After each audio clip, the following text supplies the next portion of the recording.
Bienvenidos al último episodio de esta primera temporada del podcast Nutrición 101 con Luife y Eti Turkman. Ambos somos nutricionistas y hoy vamos a mostrarles nuestros momentos favoritos de los 9 episodios anteriores de esta primera temporada, donde hablamos de proteína 101, ayunos, hablamos también del intestino irritable o incluso hábitos que te pueden boicotear tus resultados. Y uno de las cosas favoritas que vamos a ver ahora, que van a ver nuestros momentos favoritos de esta primera temporada, es el primer episodio. Como que cómo fuimos poco a poco mejorando o incluso hasta en la calidad de la misma producción, pero también cómo tú y yo nos íbamos desenvolviendo. Entonces eso es algo que me encantó. Y ahora van a ver nuestros momentos favoritos. Algo que rescato es ese segundo episodio. Creo que fue el que nos dio como un pequeño boom, que la gente reconoció mucho más cuando hicimos ese segundo episodio sobre proteínas. Que creo que es el episodio donde más personas nos comentaron, aparte, creo que tanto en la vida real, o sea, como que no solo en redes, sino en la vida, de que les impactó ese episodio y les cambió la manera de comer. Sí, porque fue bastante profundo el episodio. Y a ver, por más profundo que fue 1 hora y la proteína, o sea, podemos hablar 1 hora todos los días.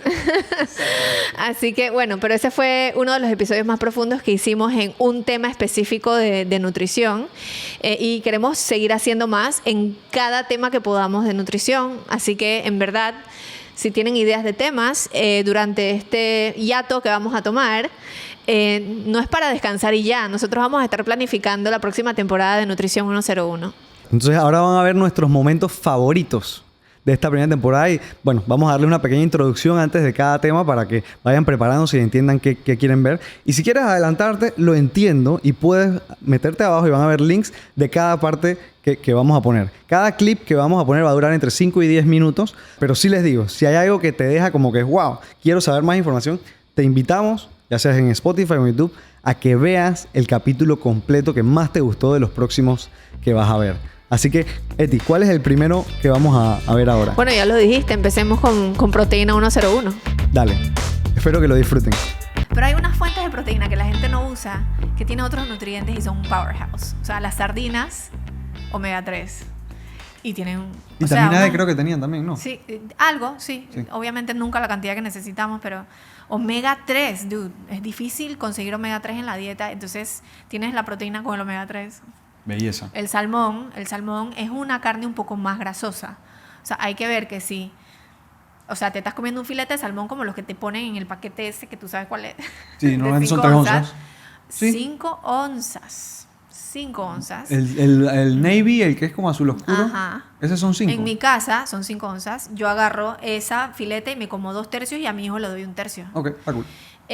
Claro, depende de la persona, ¿no? Porque yo podría comérmelo entero, pero estoy saciada con 2 tercios y mi hijo necesita un poco menos, y es omega 3, ¿no? Que contiene también, y son fuentes de proteína importantes. Entonces, que no las demos de lado. Okay. O sea, creo que lo que está diciendo es como que veamos la alimentación no como proteína, sino que también los alimentos tienen otras cosas. La carne roja, su vitamina B12, etcétera. Bueno, eso. Entonces, yo siempre lo veo, porque hay gente que me pide, yo no sé por qué lo hacen, pero me piden que le dé la proteína en onzas o que se la dé en gramos. Y entonces... Sí, la gente que le gusta pesar la comida. A mí me gustaba darlo en onzas porque por la analogía de la cajita de fósforo son números más redondos que, por ejemplo, decirte 28, 56 gramos. Pero luego me di cuenta, pues haciendo los cálculos, que la carne blanca tiene aproximadamente 1 caloría por gramo. O sea, casi siempre... Puedes redondear. O sea, 3 onzas, 100 calorías. ¿Cuántos son? 90 gramos. Más o menos, ¿no? Entonces me gusta eso también para las personas que les gusta saber las calorías de su comida. O sea, yo realmente siempre digo que miras tu plato, más o menos ves que tienes la cantidad, that's enough, ¿no? Ya cuando vas a micromanejar ya es diferente, ¿no? Ya tienes que conocer todo lo que tiene la comida. Me encantó esa recomendación. Entonces creo que en almuerzo y cena estamos, en general, para alguien como tú, sería 3-4 cajitas de fósforos. Exacto. O sea, una presa de pollo, un encuentro de pollo. Sí, bueno, los muslitos kosher son como de paloma. Sí, son chiquititos. O sea, a mí me toca comerme 2, olvídalo. ¿Sabes otra que yo hago porque me gustó esa de las cajitas de fósforo? Otra que yo hago es el celular.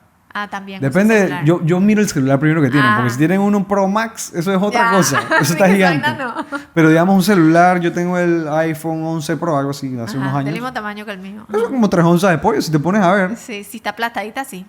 Exacto, normalmente no es así, pero digamos que si es un poquito más gruesa, como tú dices, no pasa nada. Pero es una manera de que algo que sabemos que todo el mundo tiene, puede medir en su casa un celularcito de pollo, pues. Y algo que siempre digo también es, si tienes que equivocarte, erra por encima en proteína y erra por debajo en carbohidratos si no eres atleta. O sea, si la persona tiene la duda, siempre mejor así, como más proteína porque te aseguras la proteína que necesitas. O, si quedaste con hambre en la cena, agrega o más vegetales o una más presa más de pollo. Exacto. Estos son mensajes que yo me copié de ti en su momento. Ay, por favor. No, en verdad sí. O sea, sí, porque era que si quedas con hambre, cómete una presa más de pollo. Claro. Porque era un momento donde yo estaba buscando tener un déficit calórico. Además, es imposible calcular cuántas calorías gasta un atleta. O sea, yo puedo aproximar muchísimo, pero es imposible. O sea, yo creo que cualquier atleta sabe mejor que yo cuántas calorías necesita. Quizás no me pueda dar un número, pero las sensaciones. Yo ¿no? creo que por eso es importante que nosotros, yo como nutricionista que trabaja con atletas, hay que hablar con el entrenador. Yo no puedo saber que esta semana es de recovery y de descanso y si el atleta no me lo ha dicho. Claro. Entonces, creo que es importante. Algo que tengo aquí también es el tema de los snacks. Cantidad de proteína en los snacks. Ajá. Que, ojo, yo creo que no lo recomendamos a ciegas. ¿Por qué? Porque es difícil. Muy no difícil. quiero estar comiendo proteína todo el tiempo. Algo que yo veo que le falta a mucha gente en su alimentación es, por ejemplo, nueces y semillas. Maní, almendras, ese tipo de cosas. No va a tener 20 gramos de proteína. No.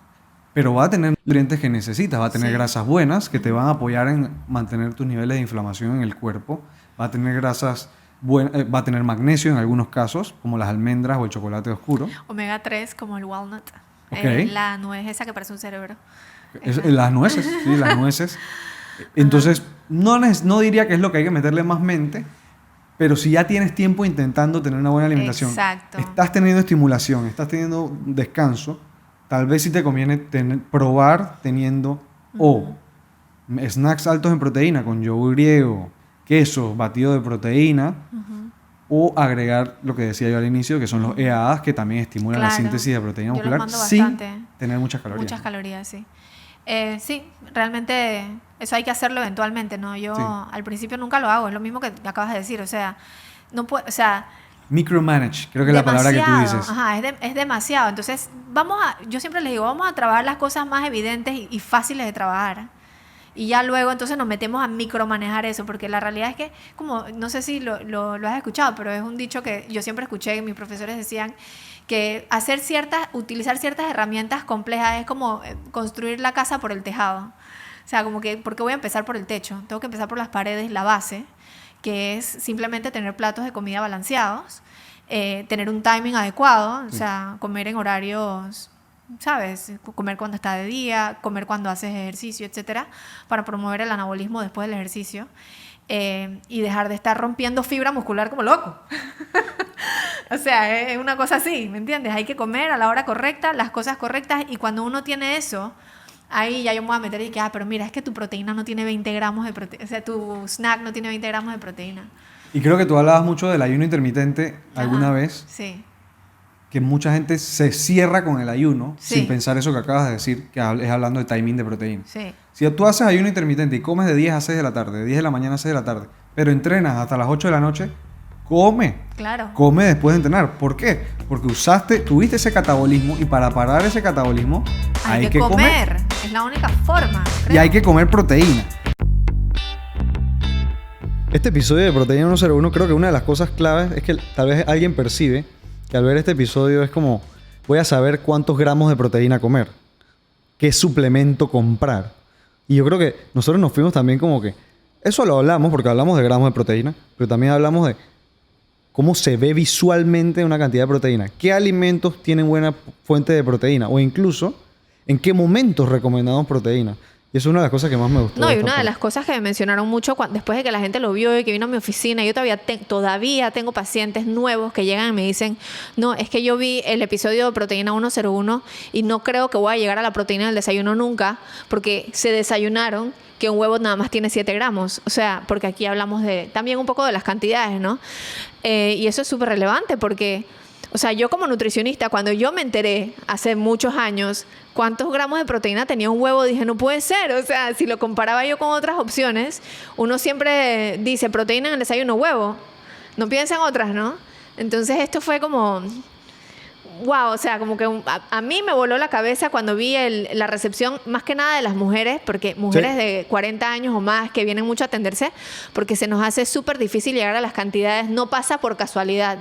Tienes que planificarlo para llegar a las cantidades que uno realmente necesita. Y creo que una de las cosas claves que, bueno, acabamos de hablar en este clip es como que la proteína no solo es proteína. Entonces, porque si fuera solo proteína, te metes un batido de proteína en el desayuno, almuerzo y cena. Sino que también tiene otros compuestos, vitaminas esenciales. Y muchas veces hay gente que, vegetarianos, por ejemplo, les falta vitamina B12 que normalmente está en las carnes. Pero bueno, este episodio me encantó y espero que hayan disfrutado de este clip. ¿Cuál vamos a ver ahora? Ahora vamos entonces con el episodio número 6, nuestros momentos favoritos de preguntas y respuestas, que fue uno de los episodios que más engagement, puedes decirse en redes, que es como que más interacción tuvo, porque respondimos preguntas que pedimos en Instagram. Así que aquí vamos a ver 2 temas principales en estas preguntas. Que el primero era que uno que tuvo boom en TikTok y tu video se puso viral en TikTok. Ah, sí. Que es el tema de la menopausia, alimentación de mujeres de más de 40 años. Y eso, bueno, ese lo vas a ver de segundo. Y el primero es el de... Nos preguntaron cuál es el mejor pan. O sea, ahorita va a ver un clip de cuál es el mejor pan y después de alimentación en mujeres de más de 40. Vamos a verlo, pues. Vamos Sí, a lo sí, que sí. vamos. Este también está cool. Es que todas están cool. Dice, diferencias entre los tipos de panes. Ok. Pero en verdad ya dije bastante sobre los Sí, panes, en verdad ¿no? sí. Pero podemos decirlo. Yo Dale, creo pues. que aquí hay 3 tipos de panes en general, yo pienso ahorita mismo. Están los congelados, que normalmente son de diferentes tipos de trigo, centeno, cebada, entre otras cosas, que es el Ezequiel y ese tipo. Ahora está el boom de la masa madre. Ajá. Y está, bueno, hay otro, ¿no? Pan blanco y pan integral comercial. Ujú. Así como yo lo dividiría. Sí. Entonces, ¿cuál es la pregunta? Dije, ¿cuáles son las diferencias Las diferencias. principales entre los panes? Bueno, el pan blanco tiene el potencial de subirte más el azúcar en sangre y normalmente, bueno, al ser harina refinada, se absorbe más rápido. El pan integral, hay demasiados tipos del pan integral comercial porque hay unos que sí tienen buena cantidad de fibra, es decir, tiene más de 2.5 o 3 gramos de fibra por pan, y hay otros que en verdad tienen dije, 1, que es casi lo mismo que un pan blanco, pero dicen integral afuera. Diferencia en ese sentido, yo creo que si lo recomiendo o no, yo una de las cosas que más hablo del pan es que no dependas del pan para tu consumo de fibra. Claro. O sea que yo no le huyo al pan blanco. Yo no digo que el pan es lo peor que hay. Porque hay que buscar vegetales, hay que buscar nueces y semillas, hay que buscar frutas, tal vez con más bajo índice glicémico. Y no dices que, el pan este es blanco, entonces es lo peor que yo puedo comer. Claro, no. ¿Tú qué opinas de ese pensamiento? Me parece bien. O sea, yo me remonto... Porque para mí casi todos los panes, integrales o no, salvo algunas excepciones, tienen impactos glicémicos moderados a altos. Sí, 100%. ¿Entiendes? Entonces, para mí la diferencia más importante entre un pan y otro no viene siendo de su potencial de hacer que la persona engorde o no, sino si está clean o no. Y me da pena decirlo, pero lastimosamente los panes que encontramos comercialmente en Panamá Deja mucho que desear. no pasan la prueba. Tienen gluten añadido a la harina que ya tienen mantecas vegetales, tienen aditivos, o sea, y aparte, los integrales ni siquiera pasan, dizque, por No son ejemplo, integrales. no son integrales. O sea, por ejemplo, en España tienen una legislación de cuándo tú puedes poner queso integral dependiendo del porcentaje de harina integral que usaste. Aquí eso no lo tenemos. Sí. Y por eso es que dije lo que dije, de que es mejor buscarlos en un congelador, Sí. que probablemente no son nacionales, y que te vas a encontrar con mejor materia prima y un pan que es un poco más limpio, a menos que sea una panadería, ¿sabes? Que haga la masa madre de verdad y Claro. todo eso. Sí, que la masa madre ahorita tiene un boom, por eso Claro. el impacto del índice glicémico también. Pero Exacto. no cualquiera. Yo recomiendo más buscarla que sea más harina integral o mezclas con semillas o algo así que el que es solamente rústico, ¿no? Pero es rico. Es delicioso. Por eso es como que no queremos que sea esto medio amarillista de decir no comas pan. No, para Porque nada. al final depender ya del pan como para tu nutrición es para mí el problema inicial. Sí, no, y el problema no es el pan que tenemos. Wow. Sorry. Not sorry. Vamos a hacer un episodio del pan. Yo estoy solo de pan. Sí, es que en verdad necesitamos cambiar eso. En verdad estaría bien cool. Seguimos, pues. Esta pregunta seguro es para mí. O sea, Dale. alimentación en mujeres de más de 40.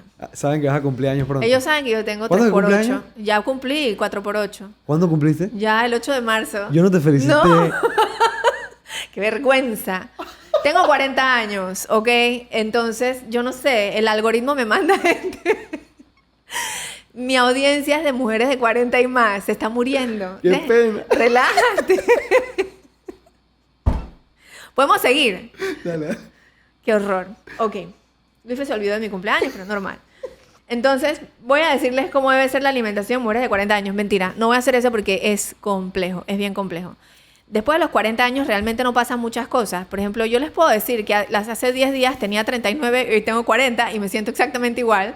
Es evidencia científica que de un día para otro no pasa nada. Estas cosas tienen que ver mucho. Las preguntas me las hacen porque viene la menopausia, ¿me explico? Entonces, no todas las mujeres empiezan la menopausia tan temprano y hay mujeres que la empiezan a los 50, etcétera, o cerca. Exacto, es que depende de la etapa.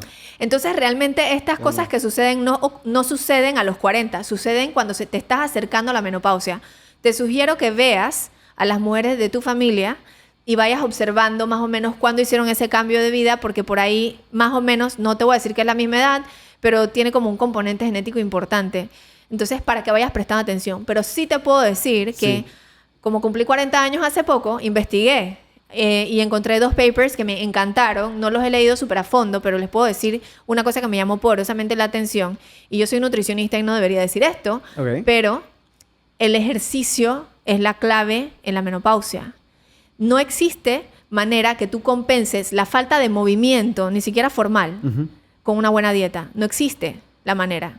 De hecho, había una parte donde decía que tampoco se recomienda hacer déficits calóricos para compensar la falta de actividad física, para no subir la grasa que vas a subir, porque vas a subir, porque hacer déficits calóricos a largo plazo disminuye el metabolismo aún más. Sí. Entonces, yo me inclinaría porque si ya tienes 35 años, no esperes a los 40 para empezar a moverte, empieza a moverte ya, aunque no te guste. Yo pienso en ese caso porque sí atiendo buen par de mujeres que están en esa etapa, y en el congreso que fui en noviembre hablaron mucho de mujeres en esa etapa, y se hablaba de que al final hay 2 problemas principales: sarcopenia, es decir, que pierdas masa muscular a través del tiempo y tengas una obesidad sarcopénica, o sea que tengas mucha grasa y poco músculo, y el tema de la osteopenia y la osteoporosis. Ambos se benefician del entrenamiento de fuerza, no el entrenamiento aeróbico. Ambos se benefician de consumir suficiente proteína. Ambos se benefician de tener niveles adecuados de vitamina D para absorber más calcio de los alimentos. O sea que yo me sentaría más en huesos y masa muscular, porque esas 2 cosas... Esa es la base. Van a ser todo Esa lo es la demás. base, pero una de las cosas, uno de los mecanismos de acción a través de los cuales las mujeres vamos a subir grasa, y yo lo digo así, porque hay 3 cuerpos en una mujer: el cuerpo de niña, el cuerpo de mujer y el cuerpo de señora, y vamos a tener el cuerpo de señora. Puedes obtenerlo, ¿sabes?, de la manera más óptima posible, sí, porque mientras antes hagas paz con eso, mejor para tu salud mental. Y decía que uno de los mecanismos de acción a través de los cuales vamos a subir grasa aquí es porque tenemos una tendencia mucho mayor a desarrollar síndrome metabólico, o sea, resistencia a la insulina. ¿Y cuál es el ejercicio que ayuda con la resistencia a la insulina? El ejercicio de más alta intensidad. O sea que, y me da mucha risa, porque cuando me preguntan cuál es el mejor ejercicio en la menopausia, necesitas hacer los 3. Sí. Necesitas hacer ejercicio de fuerza, necesitas hacer ejercicio de alta intensidad, y por tu salud mental necesitas ir a caminar. O sea, necesitas hacer todo. ¿Tienes que hacerlo todo todos los días? Claro que no. Pero es relevante eso, ¿no? Es relevante que sí, el ejercicio de fuerza, más que nada por tus huesos y por el músculo, pero el ejercicio, si en verdad no quieres subir la grasita aquí, empieza a moverte rápido.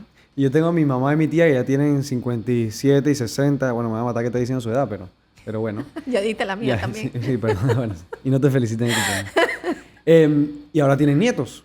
Mi mamá no tiene nietos, pues, pero ellas tienen nietos y ahora les está pasando de dolor de espalda, de cadera, porque no estaban preparadas para estar jugando por 2-3 horas con ese peso, cargando ese peso. Sí. Entonces es como que si en verdad estás pensando hacia allá, hay que preparar el cuerpo para poder vivir esa vida, ¿no? Esa vida, y si no vas a tener nietos, no vas a tener nietos, pero para estar apta para la vejez. ¿Quieres, sabes, valerse uno por sí mismo? Mi Ya hablé amor. de mí, dije valerme por mí misma. Sí. No te felicito. Ay, deja eso. Bueno, seguimos. Este clip también lo que vemos es que se relaciona mucho al episodio anterior de proteína, porque una de las cosas más comunes que hablamos de alimentación en mujeres de más de 40 es el de proteína. Y te voy a hablar claro, en redes sociales me escriben todavía, dije, ¿cuál es el episodio de la menopausia? ¿Guau? Y yo dije, no hay episodio de la No. menopausia. Respondimos una pregunta a eso. O sea que es un episodio que nos están preguntando mucho. O sea que si estás viendo esto y te interesaría un episodio de alimentación en mujeres de más de 40, puede ser un tema. Y puede ser un tema hasta con un invitado especialista en ahí este sería tema. bueno, ¿no? Con una doctora, un doctor que sepa de qué otras cosas pasan en la Claro, menopausia. buenísimo, buena idea.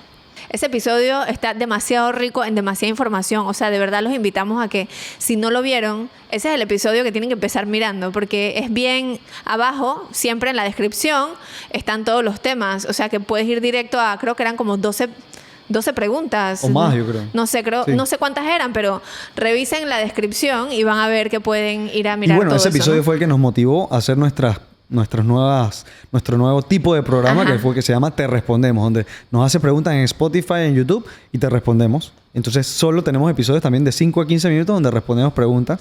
Así que bueno, es por eso nos funcionó. Así que ahora vamos a ver podemos ver uno de los iniciales que me gusta, que es el primero. Ajá. El de Antojos 101, que fue el primer Súper cool. episodio. Ujú. Y fue... Ed y yo hablamos de hacer este podcast y dije, hey, vamos a darle con este tema. Y dije, no le metamos tanta mente y hagámoslo. Y fuimos y lo grabamos y van a ver que tal vez el sonido no estaba tan on point todavía, pero el episodio en sí también da bastante buena información. Sí. Tanto de analizar o sea, por qué te dan esos antojos, como qué hacer para evitar que te pase. Ok, vamos a ver. Si tú tienes lo que se te antojó disponible, tú te vas a sentir restringido. Y te lo digo porque la gente habla mucho de la palabra restricción. Ay, no, que la restricción es mala, que uno no debe estarse restringido. La única manera que tú te sientas restringido es que lo tengas ahí y no te lo puedas comer. De lo contrario, ¿cómo lo vas a sentir si no se te antojó y no lo tienes? ¿Sabes? Claro. Es una sensación de que, ¿por qué está ahí? No lo puedo tener. ¿Sabes? Ahí es donde uno puede sentir la restricción real, pienso yo. O sea, la prohibición, Exacto. Claro. Porque claro. está ahí. Entonces, ¿para qué yo me voy a setear para fallar? ¿Para qué lo voy a tener ahí? Wow. ¿No? Sí, yo creo que tú nos puedes dar un ejemplo hasta mejor todavía que yo, porque tienes 2 hijos. O sea, que si tú les prohíbes algo o les restringes algo, Ajá. quieren más, ¿no? Sí, y la verdad es que, y bueno, con los niños pasa igual. O sea, la gente me dice, hay niños que, por ejemplo, no pueden comer algo específico. Digamos, un niño celíaco, a ver, el niño celíaco no puede comer gluten. Entonces, definitivamente se va a sentir restringido si tú te estás comiendo un pedazo de pan enfrente de él. That sucks. Claro. Entonces, si tú tienes... En mi casa no hay nada que yo no quiero que mis hijos no coman. O sea, si está en mi casa es porque está permitido que se los coman. Y lo mismo pasa acá. Yo no compro helados ni nada de eso en mi casa porque me lo piden más seguido. O sea, no tengo ni que hacer un estudio científico. ¿Ok? It happens. Está ahí, lo vieron. Es más, te voy a hacer un ejemplo, 2 ejemplos clásicos de mis hijos. Mi hija tiene 4 años. Ella le encantaba ver un programa, creo que es en Netflix, que se llama José el Comelón. Y hay otro que se llama Bubba en la cocina. Super fun, de verdad, son super cool. Pero están los personajes constantemente comiendo. Así que ella está constantemente pidiéndome comida. Constantemente. Si yo le quito eso, sigue pidiéndome, porque en todos los programas, de verdad, en todos los programas de televisión, tú vas a ver algún personaje comiendo, pero la frecuencia es mucho menor. O sea, es una cosa impresionante. Y con mi hijo más grande me pasó, esto fue lo primero que me pasó, que hice una conexión, dije, wow. Es que él terminaba de comer y me decía, mamá, ya estoy lleno. Entonces yo le quitaba la comida, ya no sé qué, se sentaba en el sofá, prendía la televisión y me decía, mamá, quiero comer algo más. Siempre, si se sentaba a ver televisión me decía, quiero comer algo más. Entonces un buen día lo que hice fue que le busqué algo de comer, se lo di y le apagué la televisión. Aquí está, le dije, y le apagué la tele. Y el man como que... ¿qué voy a hacer con esto si me apagaste la televisión? O sea, no me lo dijo, pero esa fue como la actitud que percibí, que el man como que, ¿qué me estás haciendo? O sea, me estás dañando mi conexión aquí. Debo estar aquí sentado. Esas conexiones las hacemos desde chiquitos. Wow. Son condicionamiento clásico. Desde chiquito me sentaba a ver tele y me comía algo. Hoy día me siento y eso es un cue de comer algo. Claro. sea, O sea, un es difícil reward, un romper. cue, un condicionamiento, como lo llames. Y creo que eso es la otra cosa que vemos con los cravings, que es como que tal vez dormiste mal, tal vez tienes mucho estrés. O sea, te sientes peor de lo que te sueles Claro. sentir. Por ende, buscas un alimento alto en grasa, alto en azúcar, que te va a elevar la dopamina, que te va a hacer sentir mejor. Aunque no lo sepas. Aunque no sea intrínseco, como tú dices, aunque no Claro. sea tu cuerpo, dije, necesito energía, sino que tal vez tú te sientes triste. Ya, ajá. ¿Por qué no cuando nos sentimos tristes buscamos una ensalada? No. Es como, como tu hijo. Él quería ver tele y tiene el comer cue algo. de que la tele es comer. Ujú. Por ende, si te acostumbras a eso, eso va a ser lo normal. Y en el futuro vas a tener cues. O sea, me gusta eso que tú dices como extrínseco e intrínseco. Ya lo dije en dos categorías, pero lo otro es como que qué cues, qué condiciones genero en mi vida que me hacen querer comer. Claro. Pero tú sabes que la gente, cuando ya estamos hablando de cues de cómo yo me siento, dizque de emociones, emocional, cualquier emoción es buena para comer. Claro. O sea, para la gente, de lo que yo observo, ¿no? Cualquier emoción es buena para comer. O sea, si yo estoy feliz, si estoy triste, si me lo gané, si me lo merezco, o sea, siempre es válido. Entonces, yo pienso que en esos casos, porque he tenido pacientes de verdad que they wanna do it, ¿sabes? Quieren lograr lo que quieren lograr, pero simplemente no lo logran, no pueden. They can't stick to it. Siempre hay como algo que los boicotea o algo que les sucede. Esos casos son mejores para terapia. De hecho, yo no lo traje, lástima, pero vi un estudio. Fue en un curso que tomé el año pasado. Creo que era un curso de crononutrición.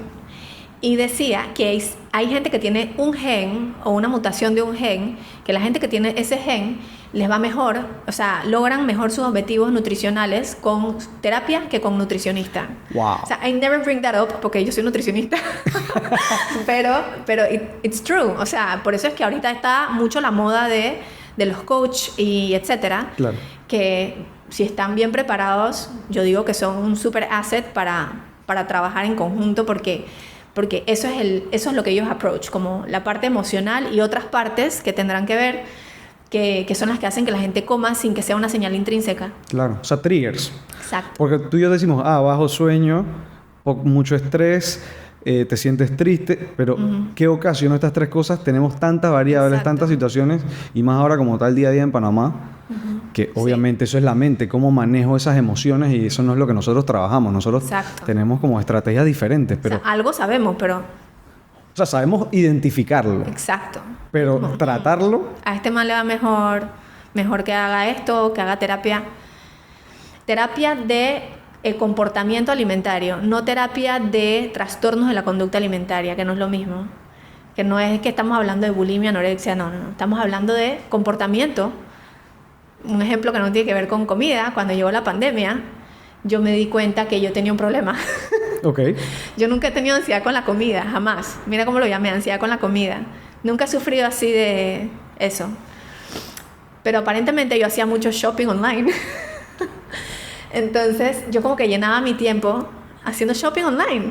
Me di cuenta que tenía un problema porque llegaban cajas que yo no sabía que tenían adentro. Una cosa horrible. Entonces entendí, cuando paré, porque hice un plan para parar, entendí lo que siente un paciente mío cuando no puede llenar ese espacio con lo que normalmente lo llena. O sea, es esa persona que va a hacer el esfuerzo por dejar de comer por ansiedad. ¿Con qué rellena ese espacio? ¿Sabes? Yo lo rellené, compré online unos libritos que son como paint by stickers para ocupar mis dedos. Entonces yo, en vez de usar el celular, me ponía a pegar esa vaina y así se me quitó, porque llené el espacio con otra cosa. Entonces esos cambios de comportamiento, ya sea alimentario o mi mal hábito que yo tenía, eso se maneja mejor en terapia, pienso, ¿no? O se maneja más rápido, pues, me encanta. en terapia. Y eso en parte es algo que hacemos con el deporte, Ajá. que es como que rellenar un espacio del día en una actividad que disfrutas. Claro. Yo no me acordaba que iba a haber hecho. ¿Qué te pareció ese clip de Antojo 101? Lo máximo. Es que también en ese episodio, que fue el primero, metimos mucha experiencia nuestra.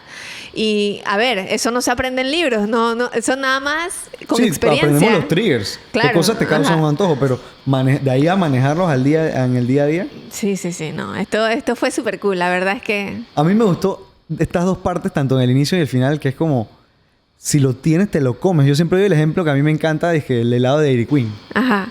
Si yo tengo un helado de Dairy Queen en mi refri, yo me lo voy a comer. O sea que a veces es eso. No te estés comprando lo que te encanta porque te lo vas a comer de una vez. Y mucha gente llega a la clínica y piensa que se siente culpable por tenerlo y que se lo coman. Y es que eso nos pasa a todos. Sí, y bueno, yo lo quiero pegar un poquito con el de la dieta mediterránea, porque ahí hablamos de que antes, bueno, en el Mediterráneo, no sé, cuando se hicieron los estudios descriptivos, se veía que la gente para obtener lo que se iba a comer tenía que irlo a buscar, ¿sabes? Entonces que había un gasto mayor. Es lo mismo acá, o sea, si tú tienes al enemigo en casa, ni siquiera tienes que irlo a buscar. Si se te va a antojar el helado de Dairy Queen, ve y cómpralo, pero no lo tengas en la casa. Entonces, bueno, aquí hablábamos de eso también en los próximos 2 episodios que vamos a ver ahorita, el de la dieta mediterránea y en el de ¿cómo se dice? Que las cosas que boicotean tu creencias progreso, creencias que boicotean tu cambio de hábitos. Ajá. Hablamos un poquito más de esto de que estamos hablando aquí. Bueno, entonces vamos con el de dieta mediterránea. Dale, para verlo. Ese episodio también creo que es buenísimo porque habla mucho de comidas que puedes conseguir. O sea, como que ese episodio para mí te puede crear hasta una lista de compras en el supermercado. O sea, que te aterrizamos cómo hacer una dieta mediterránea y puedas ir al supermercado a comprar los alimentos que te puedan ayudar a reducir el riesgo de enfermedades del corazón y hasta bajar el colesterol LDL. Además, te ponemos un tip de cómo empezar hoy sin agregar calorías. Así que vamos a verlo. Dale. O sea, que adherencia es una palabra que o sea, me encanta buscar estudios de adherencia. Porque hay gente que tal vez la vegana lo ve imposible. Yo creo que una de las razones por las cuales son más fáciles también de adherirse a ella es porque tampoco hay restricción de cantidades. Entonces, bueno. O sea que al final recomendamos, hey, come más aceite de oliva, come más lácteos. Come más, nunca come menos, come más. Exacto. La única creo que come menos carne, ¿no? Exacto. Sí, exacto. Come más vegetales verdes, come más frutas, come más cereales integrales o elige. O sea, elige. Y aquí tengo una más, que me encantó este dato, dice. Asociaciones entre grupos individuales de comida y de alimentos de la dieta mediterránea y mortalidad, o sea, que asociemos el aceite de oliva, que asociemos menos carnes rojas, no se asocia con menor mortalidad. O sea que solito no. Solito no. Y eso creo que a ti te encanta eso. Sí. Porque tú dices, hay que ver la dieta mediterránea como una dieta entera, hay que analizar estudios de formas de comer. Entonces, no es que no hay esos estudios. Claro que hay estudios de eso. Y hay efectos positivos en el aceite de oliva y en estas cosas. Pero cuando comparamos dieta mediterránea versus estudios de alimentos como tal por sí solos, la dieta mediterránea va por encima. Así es. O sea que al final, si yo te pregunto a ti, la persona que está escuchando esto ya debe tener media hora escuchando esto. Ya está metido en el tema de la nutrición. Le encanta porque si no estuvieras escuchando este podcast ahorita mismo. ¿Cómo? ¿Cómo? Para que sepan un fun fact, casi le ponemos ese nombre a este podcast. ¿Cómo? Porque al final es eso. Queremos llegar en cada episodio a cómo. Entonces, Eti, si quiero hacer una dieta mediterránea en mi casa, ¿cómo? ¿Por dónde la empiezo? Empiezas haciendo un súper que incluya todos los ingredientes de la dieta mediterránea. Entonces, voy a irme a la pirámide y voy a empezar desde abajo. Ya lograste moverte. Entonces, la dieta mediterránea tiene frutas, preferiblemente de temporada. Evitar jugos. Ajá. Los jugos no están por ningún lado. Aquí dice drink water. 100%. And wine, pero bueno, está bien. Frutas, vegetales, granos, especialmente enteros. Dentro de este espacio, que es el espacio del daily, de comerlo todos los días, está el aceite de oliva, los frijoles, los garbanzos, las nueces, las lentejas, las nueces y semillas, las hierbas y especias. Porque a la gente se le olvida que la manera más fácil de agregar antioxidantes a tu dieta sin agregar calorías es con hierbas y especias. Así que mientras más variedad, mejor. Es bien difícil usarlas. I kid you not. En verdad, a mí me parece que, o sea, yo a veces le echo de todo y no sabe bien, pero por lo menos sé que es nutritivo, digamos. Sí. Luego están mariscos, peces, especialmente peces pequeños.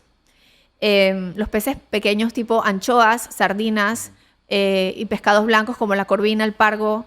Creo que en peces hablaba también de 2 veces por semana mínimo. Eso sí hablaba, eso es como una de las cosas más específicas. Yo vi mínimo 2. 2 veces. O sea, por lo menos 2 veces a la semana, dicen. Por lo menos. Sí. Y más arriba está aves, huevo y yogurt mezclado. Y dice consumo moderado y porción controlada. Ese es el único lugar donde habla de porciones controladas.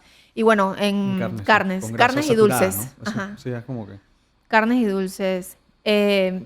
Muy poco frecuente, dice.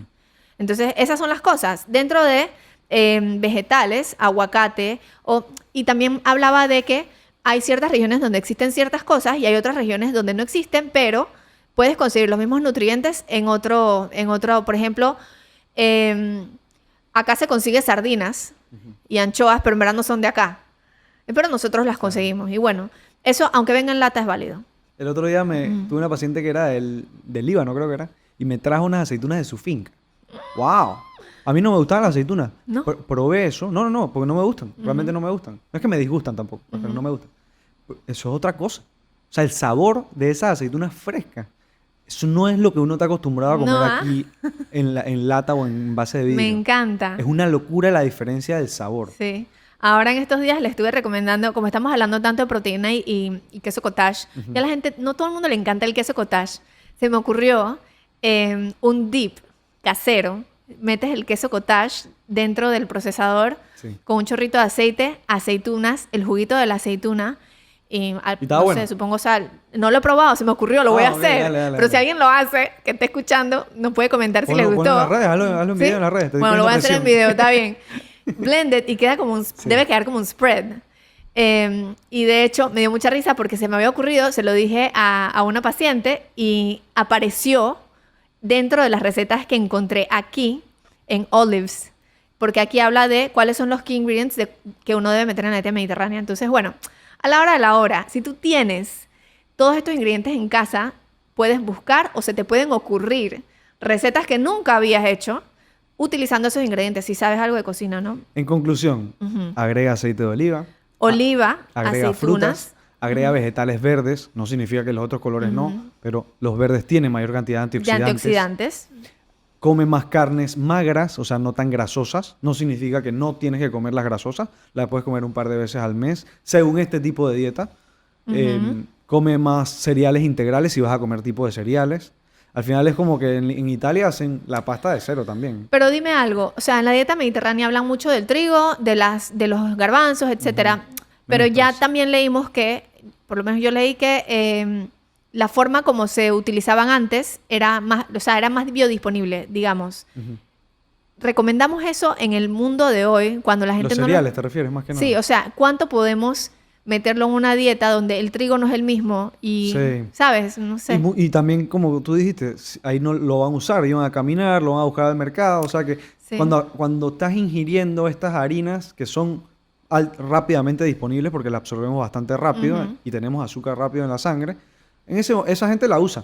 Sí. Entonces, si eres una persona sedentaria, ahí es donde hay que ver en qué momento incluimos ese tipo de... Ahí es donde vale la pena restringir cantidad. Pero por eso yo digo, si lo vas a mezclar con menestras, lo vas a mezclar con una buena carne, le vas a agregar aceite de oliva a ese arroz con porotos y le vas a agregar una ensalada con vegetales verdes, realmente no creo que haya un tanto problema. Pero sí, hay mucha gente, y creo que tú y yo lo vemos mucho en consulta, que está siendo más sensibles a las harinas. Sí. Y no digo al gluten, no, yo estoy hablando de harina en general. Ajá. Porque me encantaría hacer un estudio, no de que concluyamos que es el gluten, no. O sea, puede ser, no digo que no lo sea.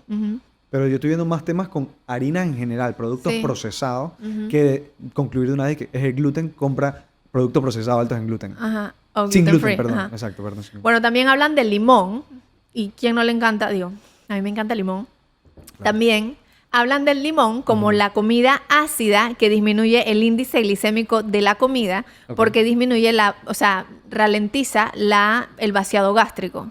No hablan del vinagre de manzana, no. Hablan del jugo de limón, ¿ok? Ajá. Y bueno, que se lo echan a todo. Se lo echan al hummus, se lo echan a la sopa, échenle limón a las cosas. Nunca está mal, a menos que tengas un problema y te lo hayan prohibido. Nunca está mal agregar limón, tampoco estás agregando calorías. Claro. El uso del ajo, si no eres una persona con colon irritable, que tienes una dieta low FODMAP, el ajo. Y el ajo dice aquí que si lo trituras y lo dejas así un ratito por 10 o 15 minutos antes de usarlo, le activas un poco más los efectos anticáncer, antioxidantes y antiinflamatorios. Claro.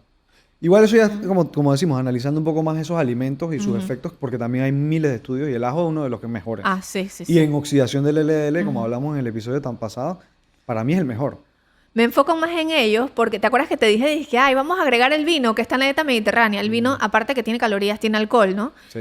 Estas cosas las pueden agregar ya. O sea, van a recibir el montón de antioxidantes agregando limón, ajo, hierbas y especias. Aceite de oliva. Ajá, sin tener que pensar, y las Y aceitunas preparar. también. Y el aceite de oliva sí tiene muchas calorías, pero sin tener que pensar en, uy, me voy a pasar de calorías. No, lo puedes hacer ya. Porque son cosas que se agregan que tienen cantidades despreciables de calorías. Yo me estoy imaginando una carne con ajo, agregándole especias, después le agrego un poquito de aceite de oliva encima, y eso ya es facilito. Claro, sí. Y no le tienes que meter Y le tanta mente. agregaste antioxidantes sin tener que restringirte. Es súper cool. Bueno, en conclusión, creo que esa es la conclusión. Tenemos que agregar todas esas cosas, todo lo que tú dijiste. O sea, que recomendamos una dieta mediterránea. Si ven, por ejemplo, un tema que no tocamos y mucha gente toca al hablar de dieta mediterránea es pescados grasos. Porque es lo que normalmente se come en esos pueblos por la disponibilidad que tienen. Y pudiéramos decir que el omega 3 tiene algo que ver. Sí. Pero eso no es lo que estamos viendo en estos estudios. No. En estos estudios no estamos viendo que si la fibra, que si el omega 3, que si la vitamina C. No, estamos viendo la dieta como tal. Este me gustó bastante porque, como les dije, da que comer. Entonces, una de las cosas que hablábamos aquí es de la palabra adherencia. Que al final creo que es el reto mayor de todas las personas. ¿Cómo mantengo cualquier cambio de hábitos?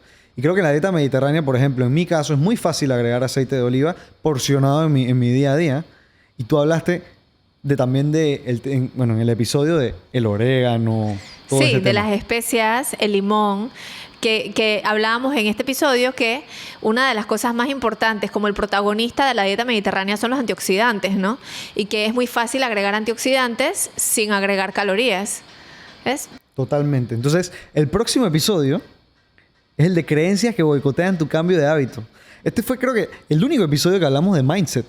Todos los demás fueron de nutrición full. Sí. Dije exámenes de sangre, proteína, intestino, ayunos. Entonces, creo que yo siento que este episodio tal vez no fue el que más vistas tuvo ni nada, pero también fue uno de los que más pacientes, no personas en la calle, sino pacientes, me dijeron que ese fue uno que me cambió mi manera de ver las cosas. Claro, y no, y si quieren más episodios de Mindset, hey, avisen. También yo creo que podemos eventualmente invitar a un psicólogo o que se llaman los psicólogos cognitivos conductuales, que son los que tienen que ver con esto de la nutrición, o sea, del cambio de hábitos de cualquier tipo, pero que podemos enfocarlo en nutrición. Eso sería súper cool. Dale, vamos a ver entonces el próximo clip del episodio número 3. Creencias que boicotean tu cambio de hábito. O nosotros internamente lo llamábamos hábitos que te setean para fallar.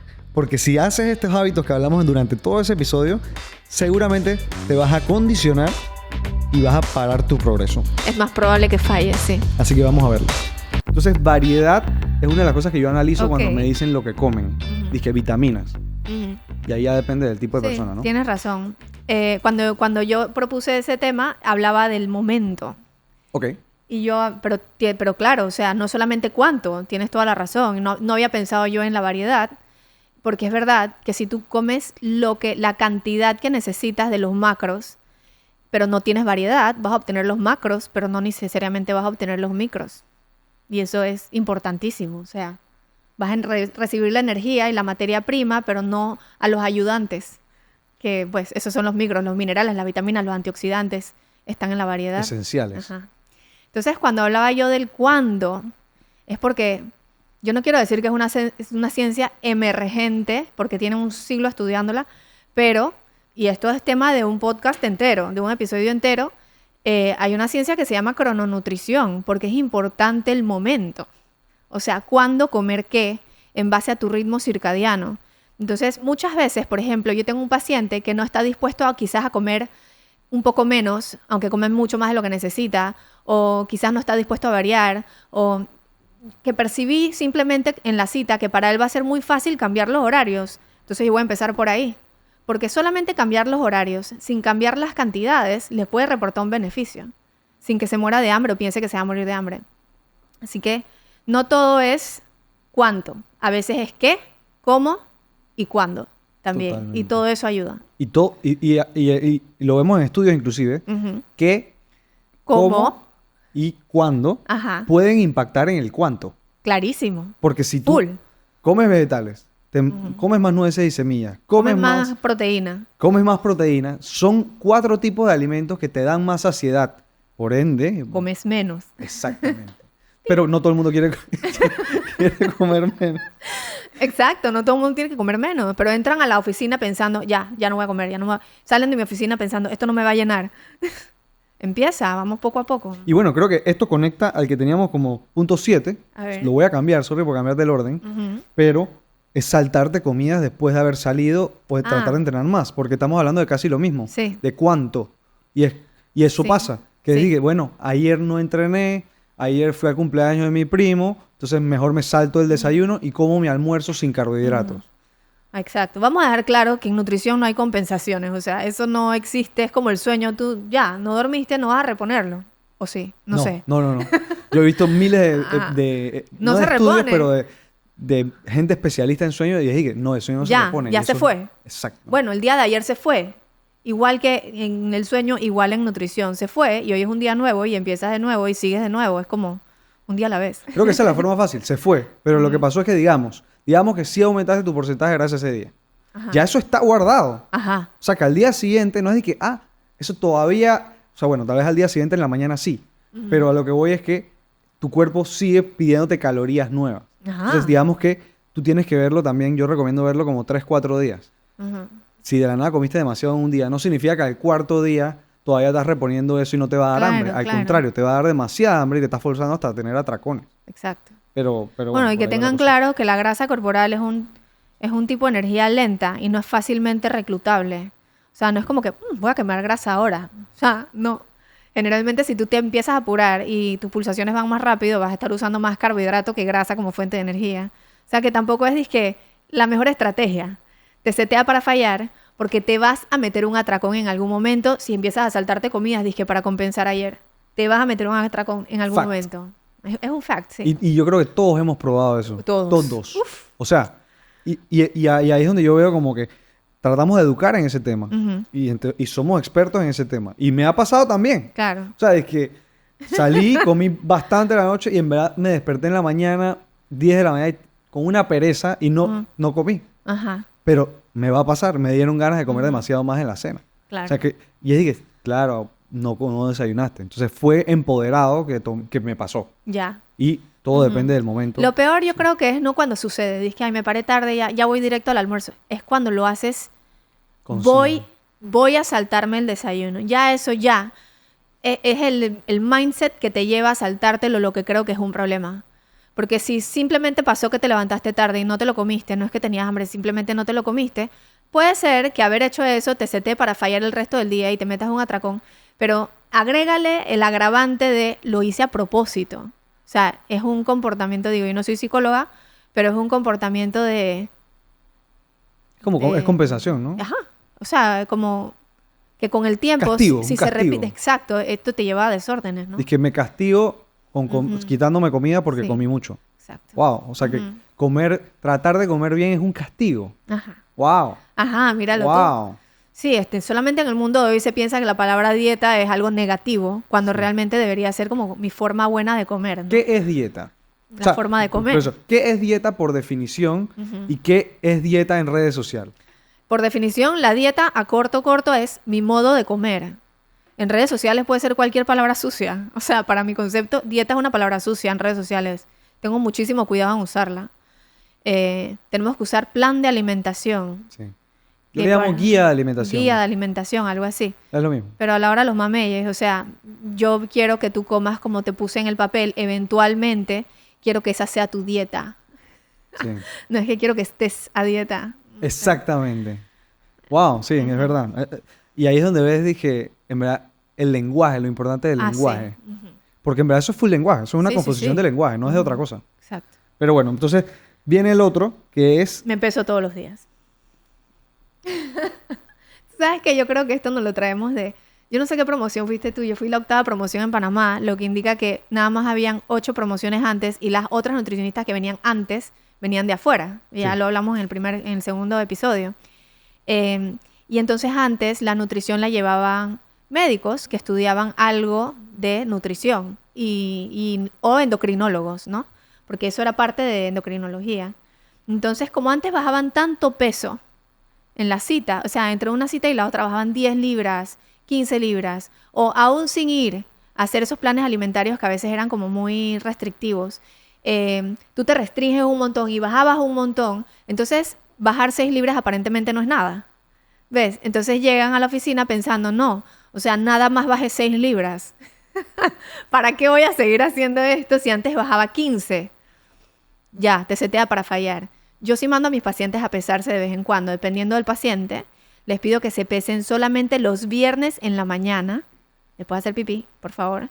Solamente los viernes en la mañana para yo ver si en ese paciente en específico está funcionando lo que yo pienso que debería estar funcionando. Generalmente son pacientes que tienen demasiada retención de líquido. Okay. Entonces yo lo que quiero en ese caso es ver si el paciente está perdiendo líquido y también aprovecho a veces en pacientes muy ansiosos con el tema del peso para demostrarles lo que bajan al principio y luego en las últimas 2 semanas, que muchas veces remontan, que se ponen muy estresados, explicarles por qué pasa eso. Y bueno, eso pasa porque baja mucha agua al principio y luego la grasa sigue bajando, pero el agua se regula un poquito. ¿Me entiendes? Entonces tú lo ves como un plató, pero, o sea, hay que estar claros que para perder 1 kilo de grasa tienes que dejar de comerte 7,000 calorías. Eso no va a pasar ni en 7 días, va a pasar en 10. O sea, que esas fluctuaciones de peso rápidas nunca son grasa. Nunca. Así que ¿para qué te vas a pesar todos los días? Si ves que un día subiste porque hiciste carb loading, porque entrenaste y no te diste cuenta y después te comiste una pizza, entonces se te llenaron los músculos de agua, te pesas al día siguiente, la pizza me engordó. No, hiciste carb loading. ¿Me explico? Entonces, siento yo que si no sabes qué significa el peso en la balanza, el número en la balanza, es mejor no pesarse. Porque te vas a espantar. Y a veces ese peso es buen peso. Claro.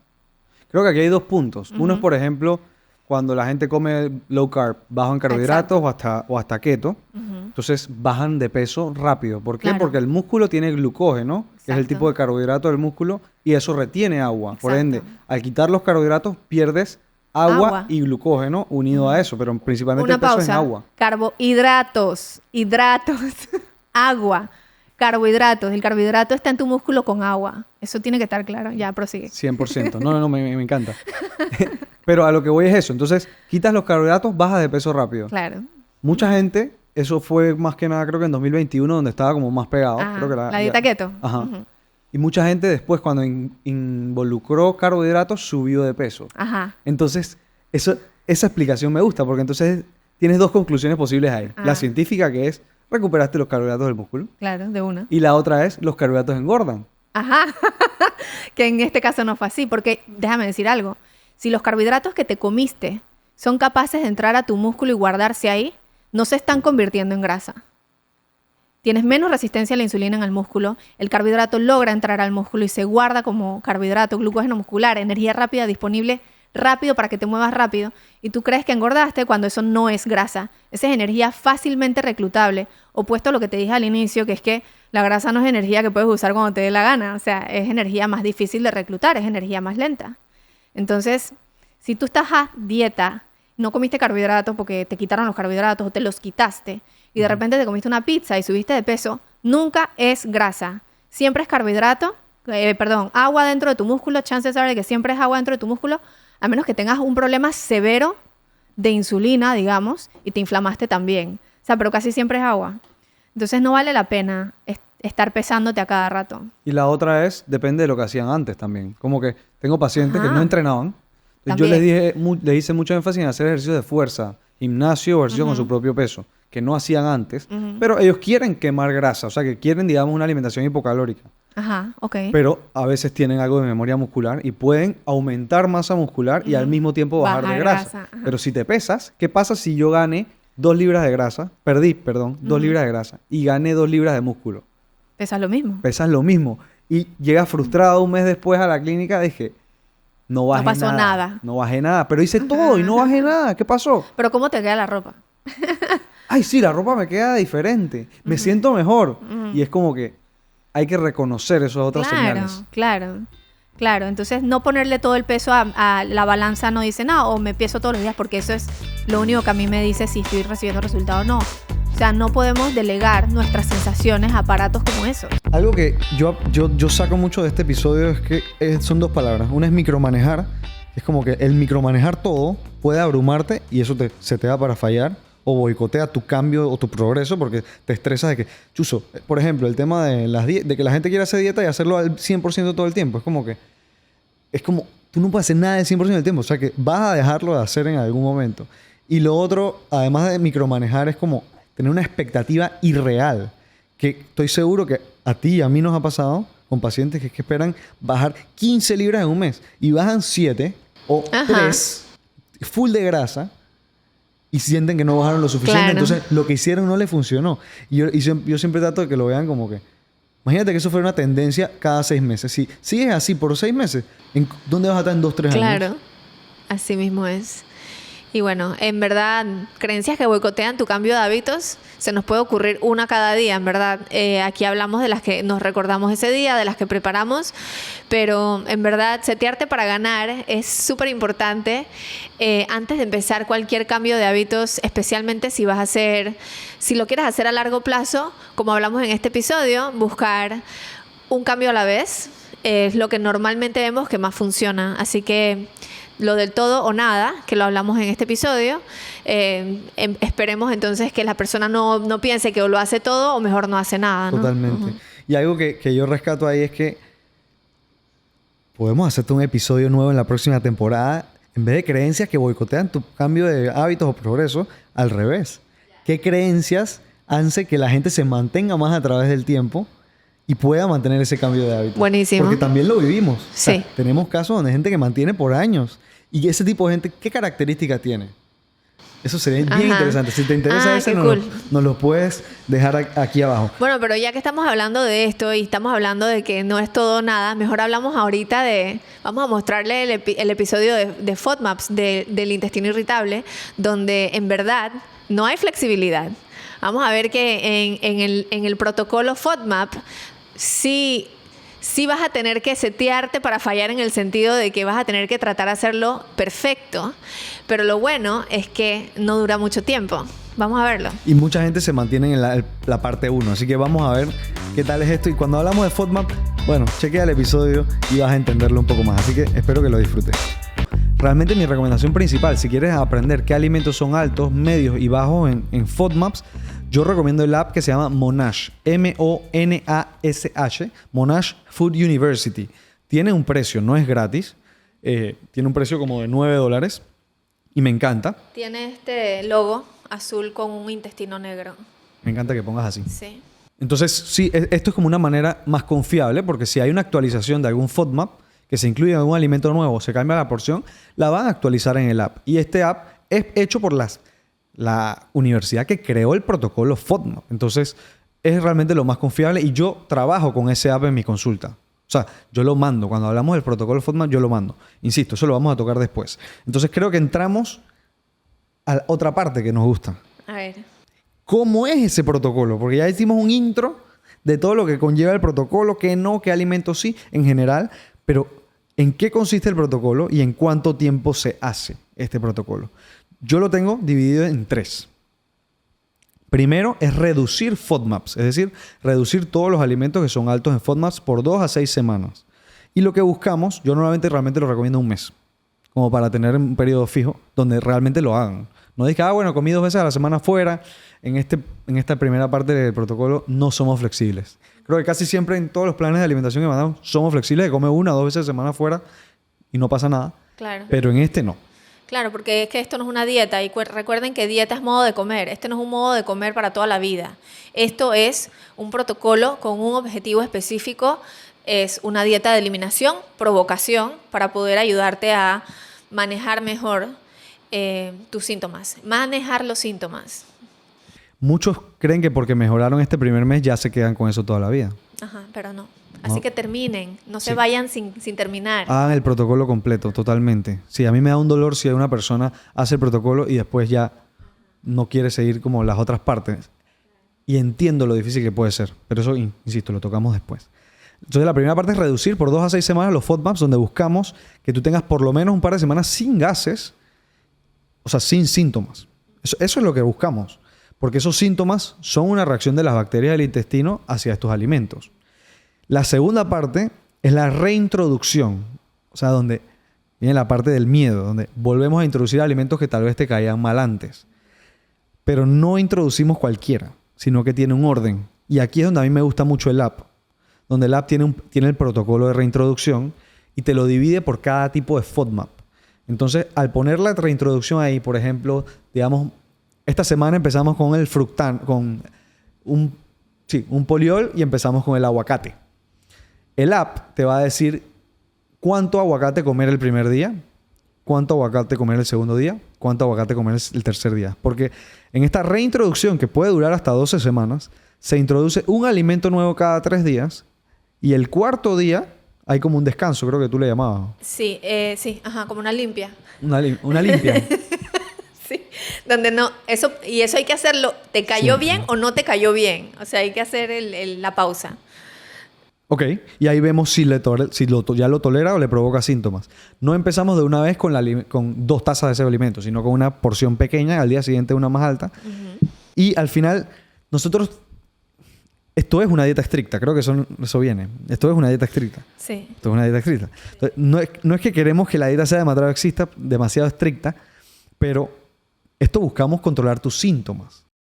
O sea, lo que estás haciendo con esta dieta, si lo que tienes es colon irritable, el colon irritable es una condición compleja. Entonces, lo que buscamos, si es por colon irritable, es que tú aprendas a manejar tus síntomas. El colon irritable, chances are de que te va a acompañar mucho más tiempo de tu vida. No se va a quitar, lo vas a poder manejar mejor.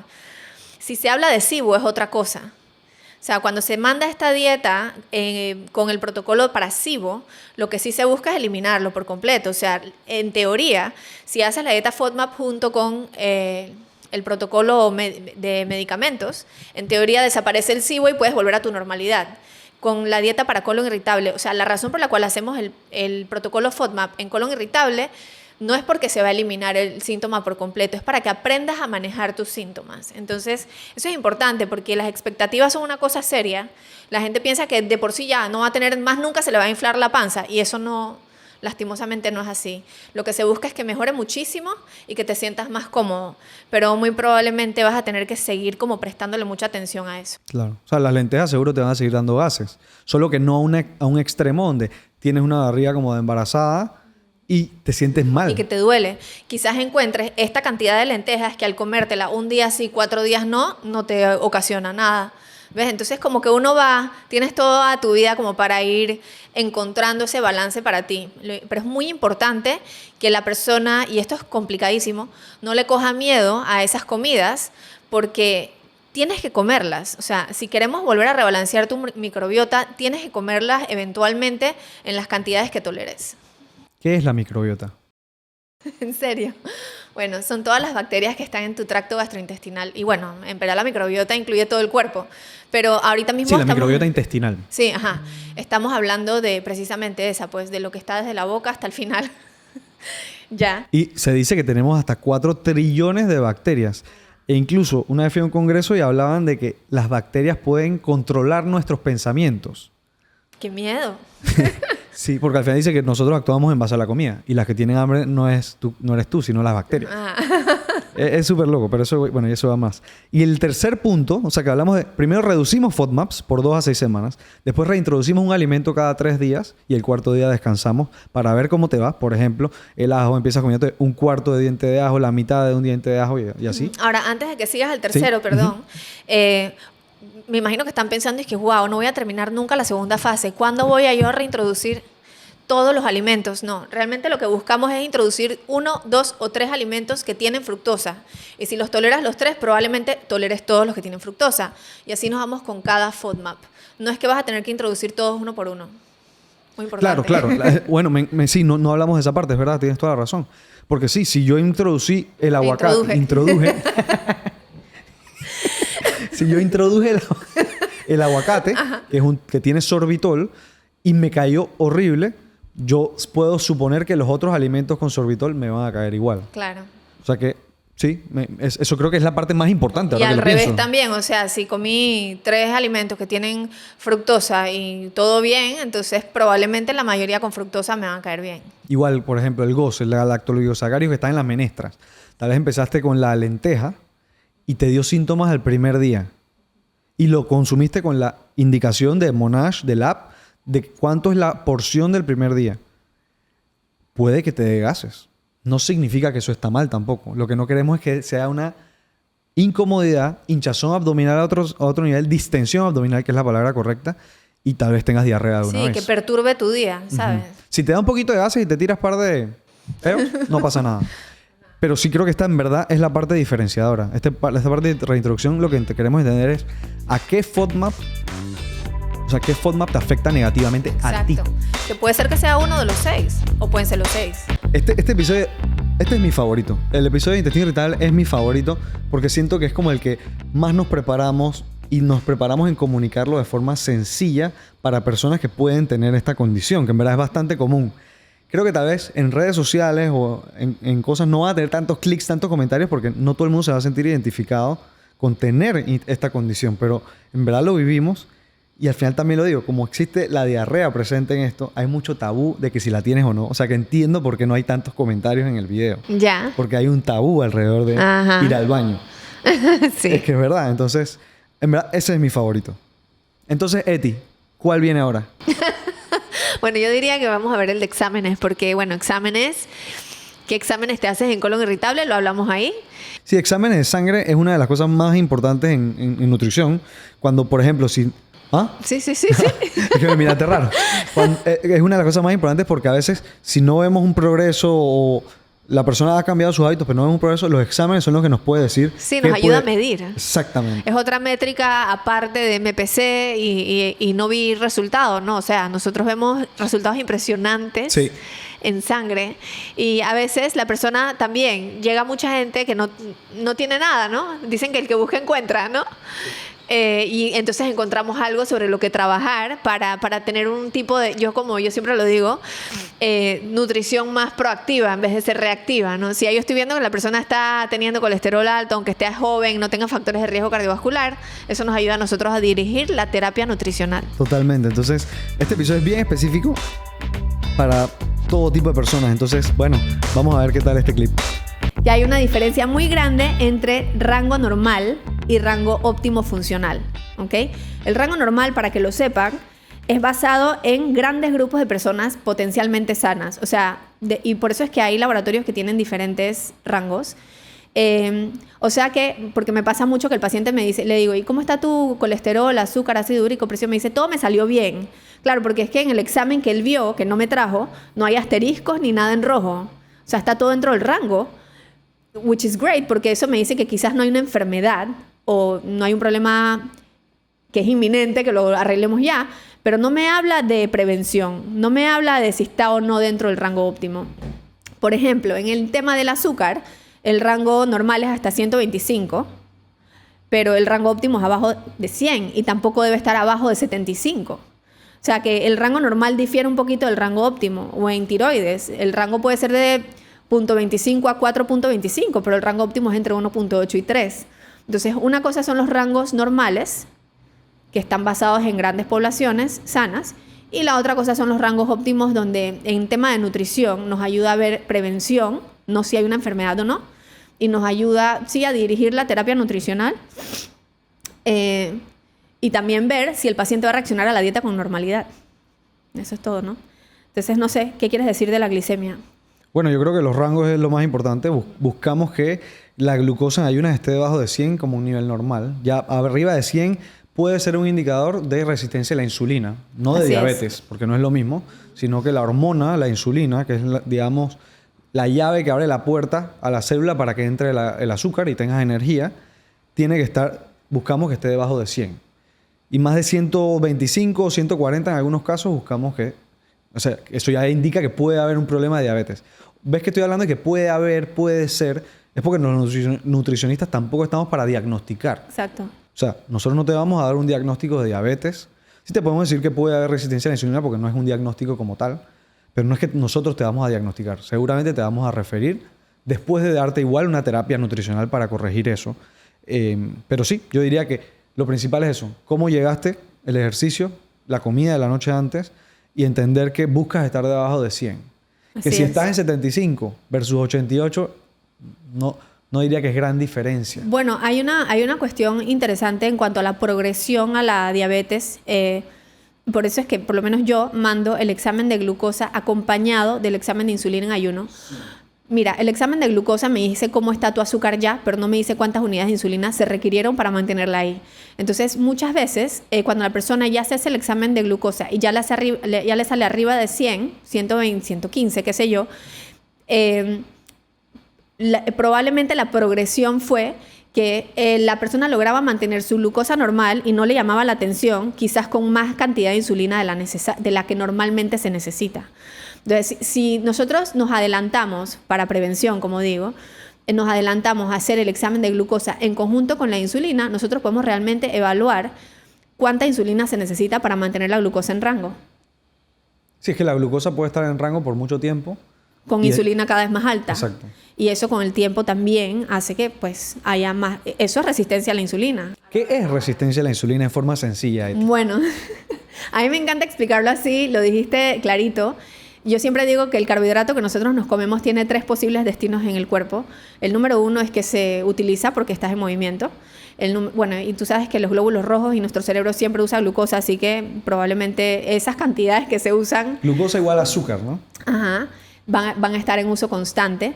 Luego de eso, si el movimiento no es suficiente o la demanda no es alta en el momento, la glucosa que queda circulando en tu sangre tiene 2 posibles destinos. 1, se guarda dentro de tu músculo, si cabe, porque hay espacio como glucógeno muscular, y si no cabe ahí, en teoría, se convierte en grasa y se empaca como grasa. ¿Por qué digo en teoría?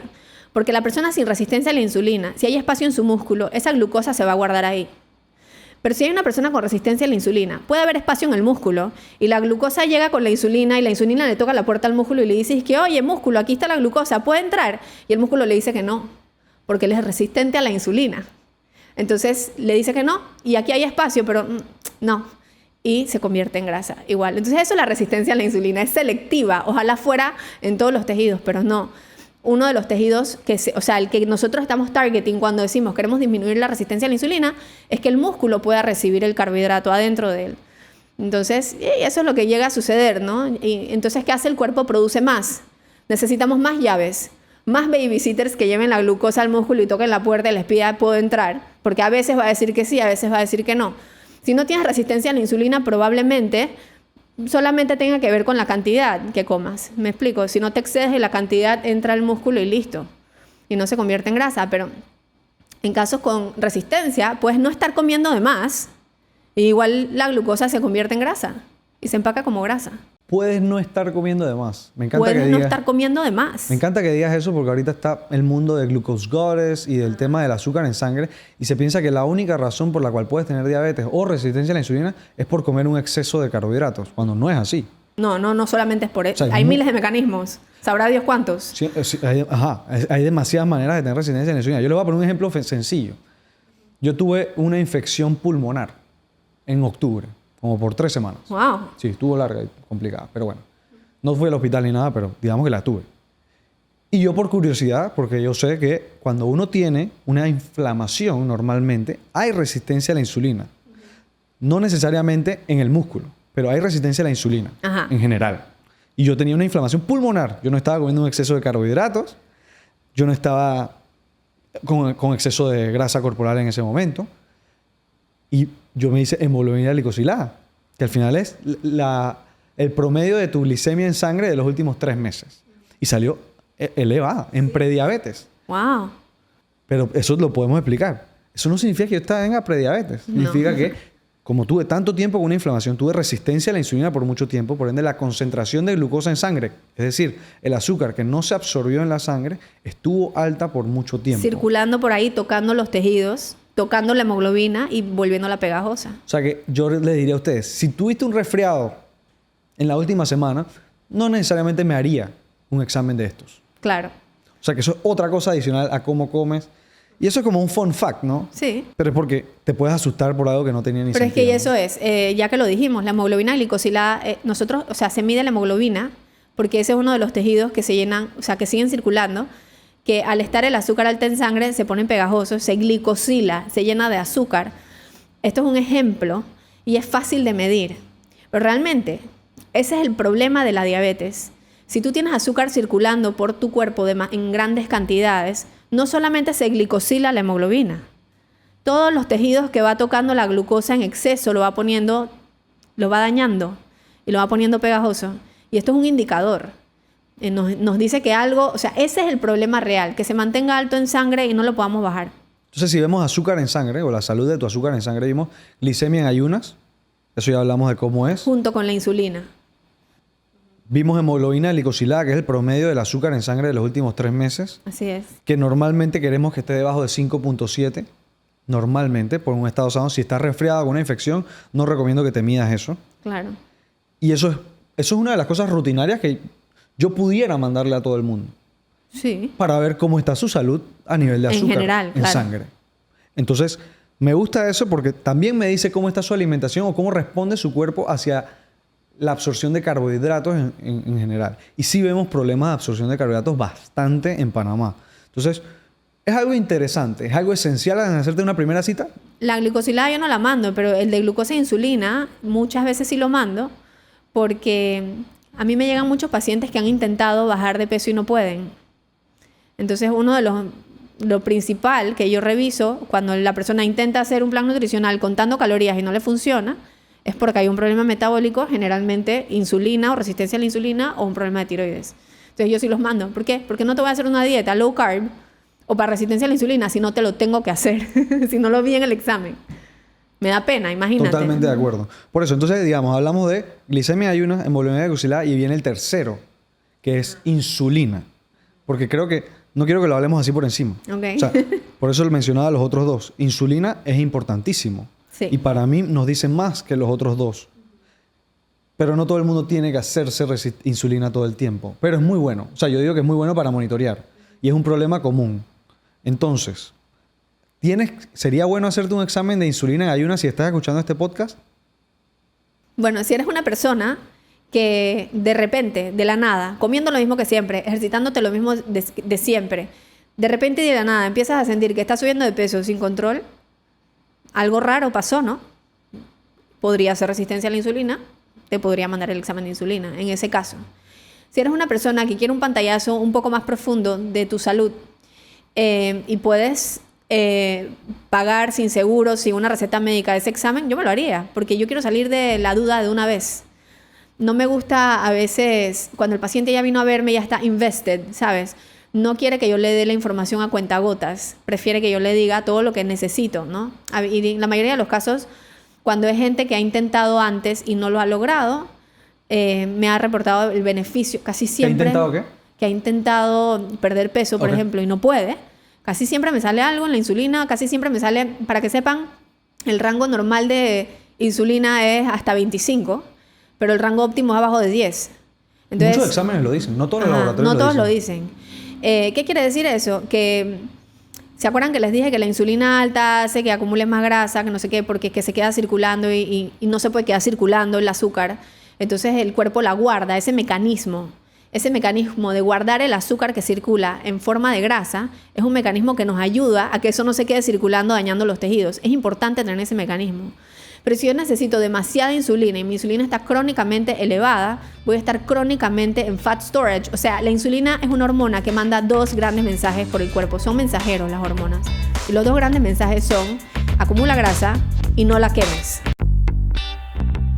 Wow, me voló la cabeza este episodio porque aparte de hablar de exámenes hablamos de resistencia a la insulina, que ese es un episodio que nos piden y nos piden y nos piden, pero es un episodio que requiere demasiada investigación, así que no lo hemos sacado. Pero bueno, hay tarea, ¿no? Algo que me gusta mucho, resistencia a la insulina es otro tema. Si les gusta ese tema, ya hablamos de varios temas que pueden ser, nos los van comentando. Pero resistencia a la insulina es una de las cosas que cuando vemos, por ejemplo, personas que no pueden bajar de grasa corporal, es uno de los exámenes, yo creo que básicos, que mandamos, el de insulina.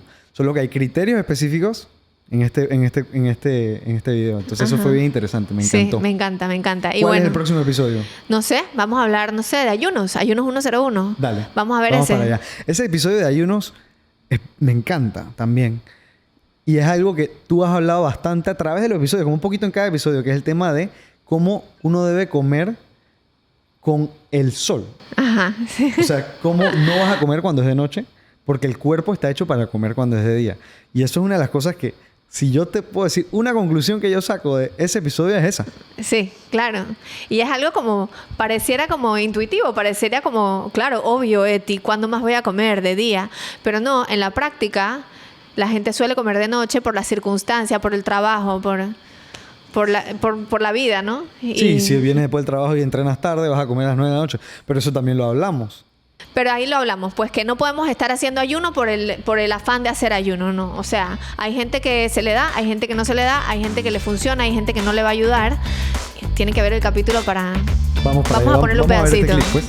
Entonces, si hablamos de restricción calórica, es decir, que comas menos calorías de las que quemas en el día, ¿qué ayunos son los que van a tener mejores resultados en eso? Y cuando yo hablo de resultados, no digo de bajar de peso, porque resultados de ayunos tenemos muchos. Bajar de peso, bajar de grasa es uno, pero mejorar los niveles de insulina y absorción de azúcar son otros. Adherencia, que es una palabra clave que vamos a hablar, también es otro, porque es obvio que si ayunas por un mes y bajas de peso, claro, bajaste de peso y tuviste un buen resultado. Pero si eso no lo puedes mantener por 3, 4 años y de una vez volviste a tu peso que estabas antes en 3 meses, eso no es un buen resultado. Entonces, para mí, vamos a hablar por ahí.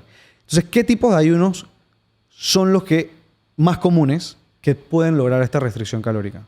Bueno, realmente tenemos que hablar no de los que nosotros vemos, yo creo, en la oficina, que es lo vemos, sino de los que se han estudiado. Los estudios se han hecho en 4 tipos grandes de ayuno, aunque uno no se ha estudiado tanto, que es el ayuno prolongado, que es el ayuno de tiempo restringido.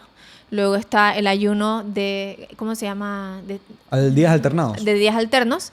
Luego está el ayuno de días alternos modificado, que tiene, o sea, en vez de que sea en los días que no se ayuna comer cualquier cantidad, hay una cantidad permitida de calorías en esos días. Y luego están los ayunos prolongados, que son de más de 4 horas. O sea que tenemos 4 tipos de ayuno, porque el modificado es más o menos lo mismo que el otro, pero lo vas a definir. Entonces tenemos tiempo restringido, que es la ventana de horas. Tenemos días alternados, que ahora lo vamos a explicar, pero básicamente comes menos en ciertos días específicos del año, del mes, y hay unos prolongados, que en verdad yo creo que hoy no vamos a irnos por ahí. No. Vamos a hablar de los otros 2. Y bueno, este análisis que hicieron, lo hicieron en el 2021, y luego de eso ya están saliendo más estudios sobre ayuno de tiempo restringido temprano, el early. Entonces, pues ese es otro adicional que podríamos tocar. Totalmente. Yo empezaría entonces por el más común, si te parece bien, que es el de 16-8. Ajá. Es el más común que yo veo, ¿no? El síndrome del comedor nocturno. Todavía no. Pero digo, sí. si lo haces, que no como a las 9 y después desayuno a las 12. Ok, me gusta. me gusta lo que tocas y quiero, o sea, yo quiero que tú exprimas ese tema. Ay, a la vida. Te puse presión. Pero creo que 16-8, es decir, comes por 8 horas, ayunas por 16 horas. Ese es el más común que yo veo en personas que no han ido al nutricionista y simplemente lo ven en redes sociales. Y lo que yo más veo es que empiezan a comer tarde. Ajá. Pero, ojo, primero quiero empezar con los estudios que hay en 16-8. Sí hay muchos estudios y sí vemos como una buena herramienta para bajar de peso y reducir grasa corporal sin tener que contar calorías o tener una dieta de porciones. Entonces, uno hablaría del 16-8 como algo que tiene buenos resultados y también puede ayudar a mejorar la insulina, la sensibilidad a la insulina. O sea que es un buen tipo de ayuno, ayunar por 16 horas y comer por 8 horas. Sin embargo, la hora es súper importante, porque no es lo mismo comer de 7 a 3 que comer de 2 a 10 o de 1 a 9. No es lo mismo. Entonces, tú hablas, y una vez yo vi un post en redes tuyo que se llamaba el síndrome del comedor nocturno. Entonces ya vemos que el 16-8 sí tiene buenos resultados. Sí. Pero hay una diferencia en los resultados de que si comes en la mañana y si comes en la tarde. ¿Qué pasa si como en la tarde?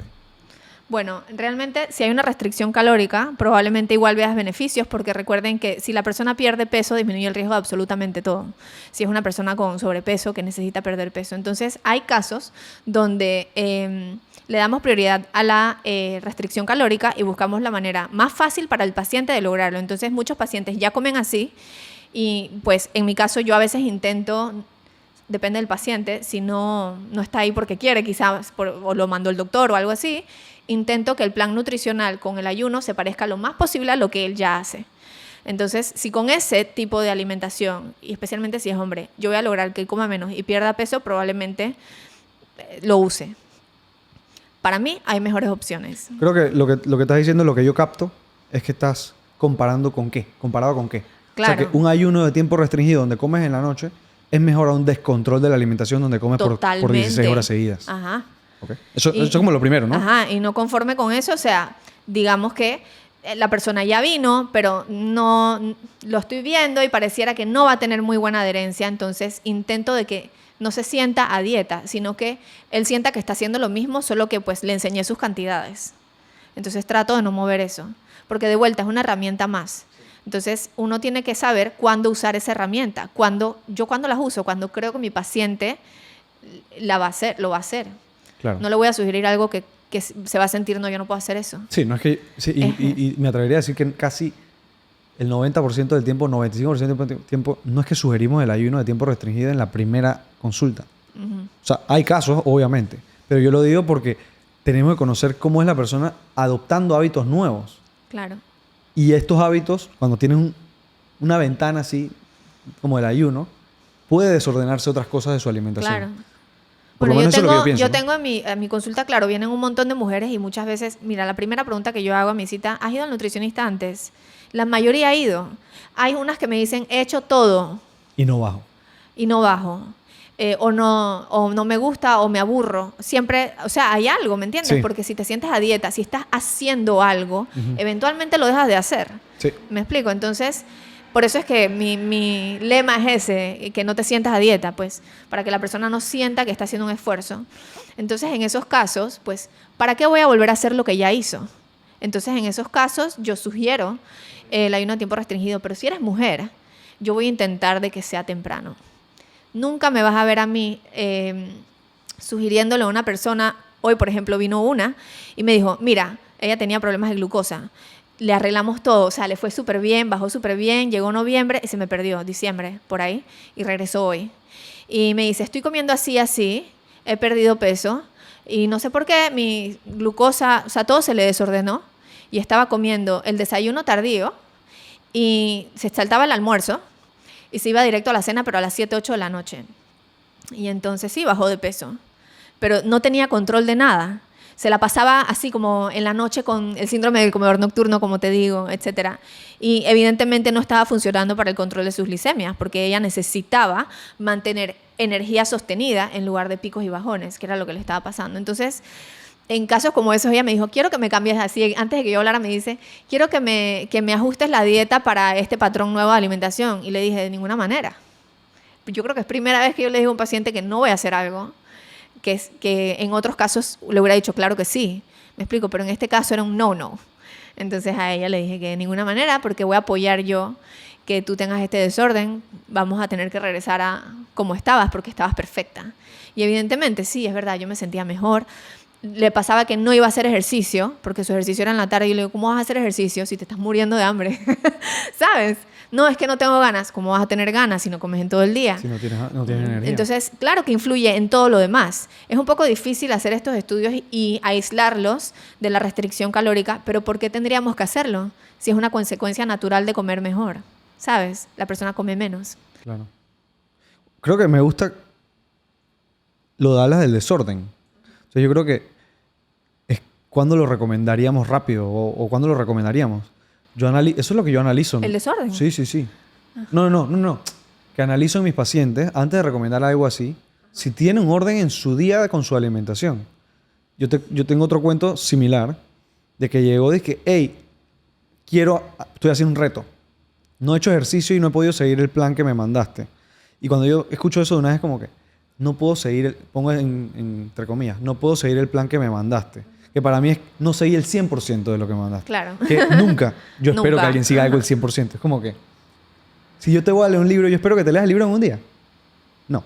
Entonces no tiene sentido. Y me dice, yo te lo conté el otro día. Voy a hacer ayuno ahora y nada más voy a comer 4 horas. Voy a hacer ejercicio todos los días. Aunque no he hecho ejercicio en los últimos 2 meses, ahora voy a hacer ejercicio por 75 días. Creo que es algo que se llama 75 Hard. No sé si lo has visto en las redes. Te invito porque eso creo que es algo más masculino que se ve en las redes, que es un reto de 75 días entrenando todos los días, haciendo ayunos. Algunos comen carnívoro. Pero bueno, eran como 10 cosas que iba a hacer todos los días por 75 días. Pero ya era una persona que se saltaba el almuerzo, a veces se le olvidaba cenar, comía a las 12 de la noche un sándwich, cuando no había almorzado y la última comida había sido a las 7 de la mañana. Eso es una persona que yo identifico que o sea, si tú estás escuchando esto y te pasa eso que se te olvida comer o te saltas comidas así muy random y seguramente en la noche tienes unos antojos a otro nivel, tal vez yo no recomendaría el ayuno contigo, porque ya la organización forma parte de tu vida. Y si haces un ayuno de tiempo restringido y eres desorganizado, lo que vas a terminar haciendo es comiendo una vez al día. Con la excusa del ayuno intermitente. Es que ayunos hay que saber hacerlo, que es lo que yo creo que es importante. Por eso este episodio, el otro día yo me encontré una persona jugando pádel y me dijo, estoy haciendo ayuno intermitente. Y yo dije, ¿comes después de entrenar? Y me dijo, no, yo ayuno y he bajado bastante de peso y me siento hasta mejor. Y yo dije, hasta en los partidos largos. Y ahí me quedó como que sí, pero no estaba seguro. Yo dije, mírate este episodio. Esa es la forma más rápida de llegar a la fatiga crónica, ¿no? Sí. Eventualmente vas a tener que foldear 1 semana o 10 días de pádel si quieres seguir jugando porque te tienes que recuperar. Y vas a decir, hey, ¿por qué me siento tan cansado? No sé qué me pasa. Pero bueno, entonces, después de ayunos, a mí me gustaría ver también uno de mis favoritos, que fue el tema de cuando analizamos solo 3 alimentos: huevo, leche y aceite de coco. Qué cool, ¿ah? Ese estaba súper cool.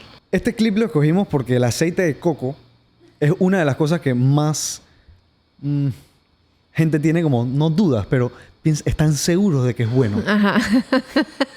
Y una de las cosas que hablamos, que vamos a hablar ahora mejor, es que cuáles son los riesgos del consumo frecuente de aceite de coco. Claro, y yo creo que una cosa que podemos rescatar, o sea, si se van al episodio y lo ven todo, es que siempre hay estas creencias de que quizás un alimento es bueno o un alimento es malo, porque salen estudios y mucha gente que lo interpreta no lo sabe interpretar muy bien. Entonces, por ejemplo, si lo encuentra un periódico amarillista, puede tomar la información que salió de un estudio que quizás estuvo mal diseñado o que lo que sea y publicar esta información como cierta y nosotros nos llevamos eso. Entonces, es importante saber que no es fácil leer estudios científicos. No es fácil escoger el estudio que está bien diseñado. El resumen, el abstract y ya. Sí, o sea, no es así de sencillo. Y entonces muchas veces las personas sacan conclusiones de terceros que sacaron una conclusión errada de algo que leyeron o a medias o que alguien más le dijo. Totalmente. Entonces es importante en nutrición saber que el profesional idóneo para decirte, recomendarte un alimento o no, es el nutricionista. Por eso, bueno, los invito a ver este clip y me cuentan qué les parece en los comentarios. Colesterol LDL, a mí me gustaría compartir esto que vi, que era sobre esta institución que para mí tiene credibilidad, que es la American Heart Association, la Asociación Americana de la Salud del Corazón, y ellos desincentivan el consumo de aceite de coco. Entonces, porque sí se ha mostrado que la grasa saturada del aceite de coco puede aumentar tu colesterol LDL, que sí se ha demostrado que es una causa, es importante esta palabra, Sí. es una causa de enfermedades cardiovasculares. Y esto está en debate también, porque he escuchado hasta cardiólogos hablar de que el LDL puede ser una causa de enfermedades cardiovasculares, pero hay que ver otros factores. Si es físicamente activo, si tiene la predisposición genética, cómo están sus niveles de estrés, cómo está su consumo de fibra. Entonces, no es solo, esta es una causa. No significa que por tener colesterol LDL elevado ya te dio. No. Entonces, si estás leyendo esto y comes así, ve al cardiólogo. O sea, hay que ir al cardiólogo. Sí. Bueno, el LDL es un problema cuando se oxida, ¿no? Así que tampoco por sí solo, como lo dijiste.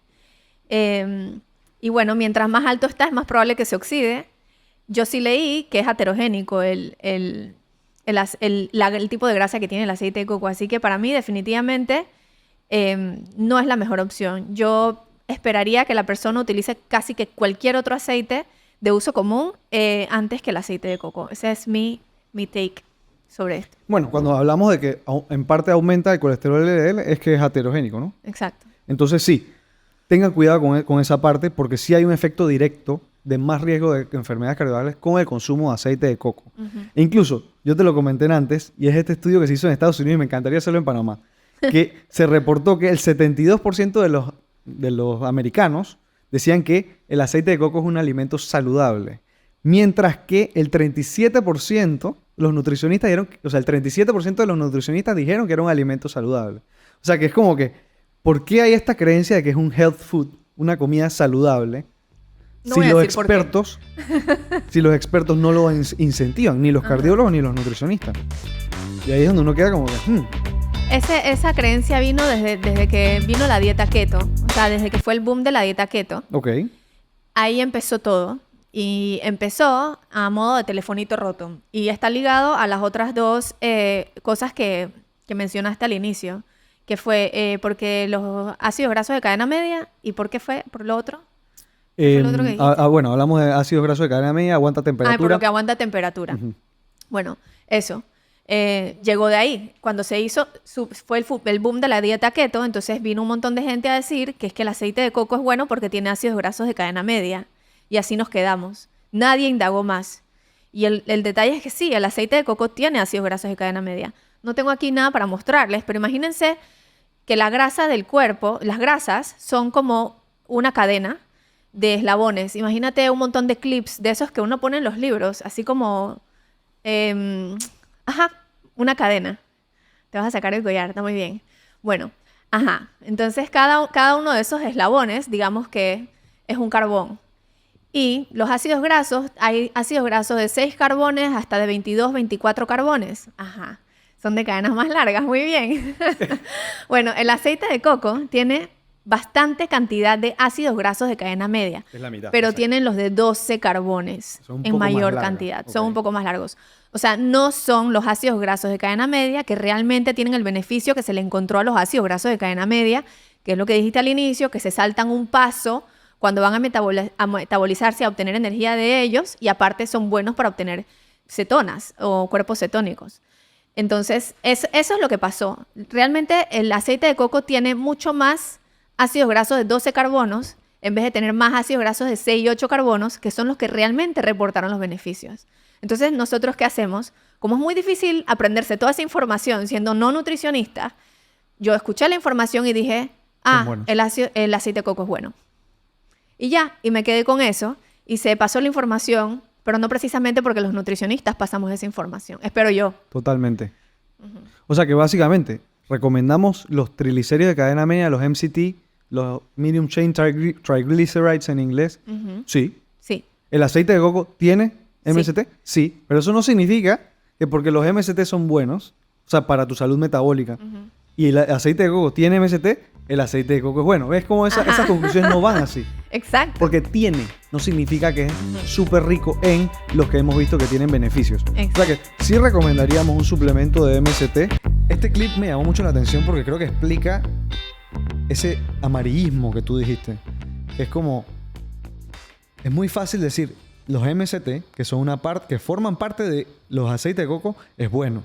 Entonces, es muy fácil poner el MCT del aceite de coco ayuda a quemar grasa. Es muy fácil decir, y eso llama la atención. Pero si tú quitas el MCT del y de aceite de coco quema grasa, llama mil veces más la atención. Pero ya no es verdad. Pero es falso. Y eso es lo que suele pasar en nutrición. Eso pasó también, por ejemplo, con el aspartame. El aspartame que está en la soda. El otro día se habló de eso. Si quieres un episodio de eso, escríbeme aquí, pues no te voy a hablar mucho más. Pero no es tan así, dije que el aspartame causa cáncer. No, y si te vas más allá, te vas dando cuenta. Sea lo que sea que salió del aspartame, la gente lo tradujo a Splenda, que es sucralosa. Sí. O sea, nada que ver una cosa con la otra. Entonces, ya ves, no es tan sencillo. Hay que... La gente quiere que uno diga, esto causa cáncer y ya. No quiere que le explique cuándo sí, cuándo no, en qué dosis. Y la mayoría del tiempo, como los estudios de la Splenda, son, dije, en 17 paquetitos de Splenda al día y se demostró en ratas. O sea que es así. Pero bueno, al final, si llegaste hasta acá, en verdad, te agradezco mucho porque apreciamos mucho el calor, que tal vez no sentimos el calor tuyo, pero nos encanta acompañarte en el carro, en el trabajo, donde sea que escuches esto.